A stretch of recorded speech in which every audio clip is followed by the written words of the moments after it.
Hey guys, welcome back to our Taco channel. And yeah, I see a lot of you guys asking about Ultraseven episode 23 that was on air. If you know, episode 23 of Ultraseven is called Search for Tomorrow. But did you know that that is not actually the original episode 23? Episode 23, the original one, is called as The Revenge of 300 Years.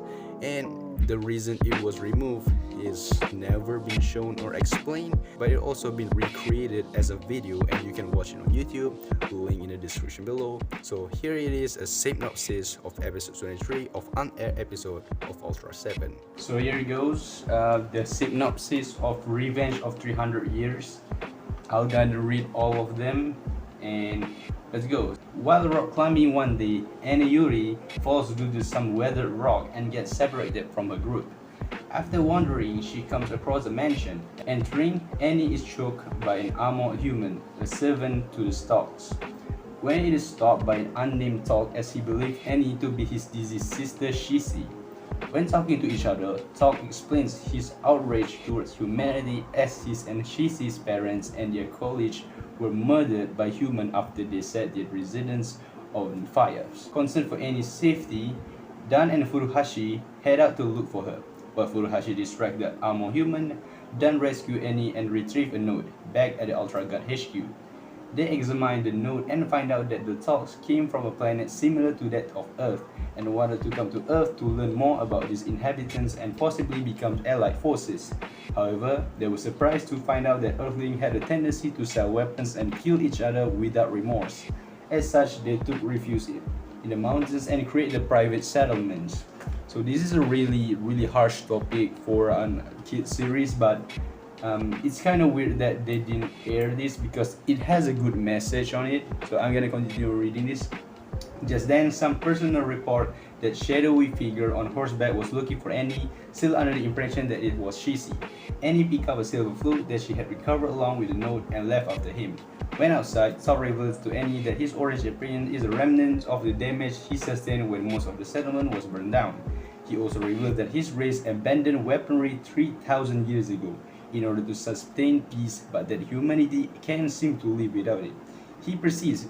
Even when Annie finally refers to him as her brother, he next reveals that he has spent the last 300 years finishing his colony goal of creating the ultimate weapon to destroy humanity, if it was even needed, which he now believes is that time.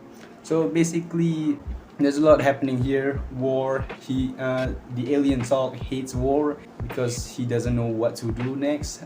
He decided to kill all of humanity with a big weapon because he said if all humans die, then there's not gonna be any war. Next, Captain Kiriyama forms a plan to kill the alien by having Annie lure it to the mansion with a flute and shoot it with a hive of agitated bees to hopefully kill it. Annie was reluctant to do so, but persevered with Dan's supports. After luring it within range of fire and everyone but Salt off the way, a shot was taken and was a direct hit. Now dying, Salt gave out a final cry for his sister before falling over dead. From his dead body, however, comes a demon-like giant version of himself. He chases after Dan and Annie and tries to crush them with his newly attained hammer. Annie escapes but then falls off a cliff near the mansion where he transformed into Ultraseven while fighting. The two battle leading to Salt being set on fire once again and Seven being tied up in Salt's body's cloak, immobilizing him. Annie calls out to him and claims that this isn't the way to get revenge.